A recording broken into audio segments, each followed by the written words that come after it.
Big ബോസിന്റെ ഈ ആഴ്ചത്തെ വോട്ടിംഗിൽ വമ്പൻ ട്വിസ്റ്റുകളാണ് സംഭവിച്ചിരിക്കുന്നത്. ഒന്നാം സ്ഥാനത്തേക്ക് ഇപ്പോൾ ജിൻഡോ കുതിച്ചു കയറിയിരിക്കുകയാണ്. അതുപോലെ ജാസ്മിനും മുന്നോട്ട് കയറി വന്നിരിക്കുകയാണ്. മത്സരാർത്ഥികൾക്ക് 7:30 വരെ ലഭിച്ച വോട്ടിന്റെ റിസൾട്ടാണ് ഈ ഒരു വീഡിയോയിലൂടെ പുറത്തുവിടുന്നത്.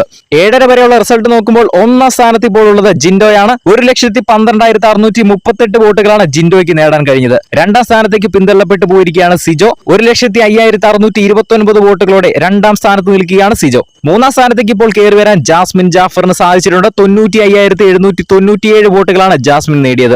നാലാം സ്ഥാനത്താണ് അഭിഷേക് ശ്രീകുമാർ. 77,309 വോട്ടുകൾ അഭിഷേക് നേടി. അഞ്ചാം സ്ഥാനത്താണ് ഉപ്പുമുളകും താരം ഋഷി. 64,321 വോട്ടുകൾ ഋഷി നേടി. ആറാം സ്ഥാനത്താണ് അർജുൻ ഉള്ളത്. 62,358 വോട്ടുകളാണ് അർജുന് നേടാൻ കഴിഞ്ഞത്. ഇനിയുള്ള 3 പേരും ഏറ്റവും ഡേഞ്ചറസ് സോണിലുള്ള 3 പേരാണ്. ഏഴാം സ്ഥാനത്താണ് അൻസിബയുള്ളത്. 41,230 വോട്ടുകൾ അൻസിബ നേടി. എട്ടാം സ്ഥാനത്താണ് ഗബ്രി ഉള്ളത്. 37,644 വോട്ടുകളോടെ എട്ടാം സ്ഥാനത്ത് നിൽക്കുകയാണ് ഗബ്രി. ഏറ്റവും അവസാന സ്ഥാനത്താണ് ഇപ്പോൾ നോറയുള്ളത്. 35,702 വോട്ടുകളാണ് നോറയ്ക്ക് നേടാൻ കഴിഞ്ഞത്. വരും മണിക്കൂറുകളിലെ കൃത്യമായ വോട്ടിംഗ് റിസൾട്ട് അറിയുവാൻ നമ്മുടെ ചാനൽ ഒന്ന് സബ്സ്ക്രൈബ് ചെയ്യുക. ഈ ഒരു നോമിനേഷൻ ലിസ്റ്റിൽ നിന്നും ആര് പുറത്തു പോകണമെന്നാണ് നിങ്ങൾ ആഗ്രഹിക്കുന്നതെന്ന് താഴെ ഒന്ന് കമന്റ് ചെയ്യുക. അതുപോലെ തന്നെ ഈ ഒരാഴ്ച ഡബിൾ എവിക്ഷൻ വെക്കുന്നത് നല്ലതാണോ? നിങ്ങളുടെ അഭിപ്രായം എന്താണെന്ന് താഴെ ഒന്ന് കമന്റ് ചെയ്യുക. വരും ദിവസങ്ങളിലെ വോട്ടിംഗ് റിസൾട്ട് വീഡിയോകൾക്കായിട്ടും ലൈവ് അപ്ഡേറ്റിനുമായിട്ട് നമ്മുടെ ചാനൽ ഒന്ന് സബ്സ്ക്രൈബ് ചെയ്യുക.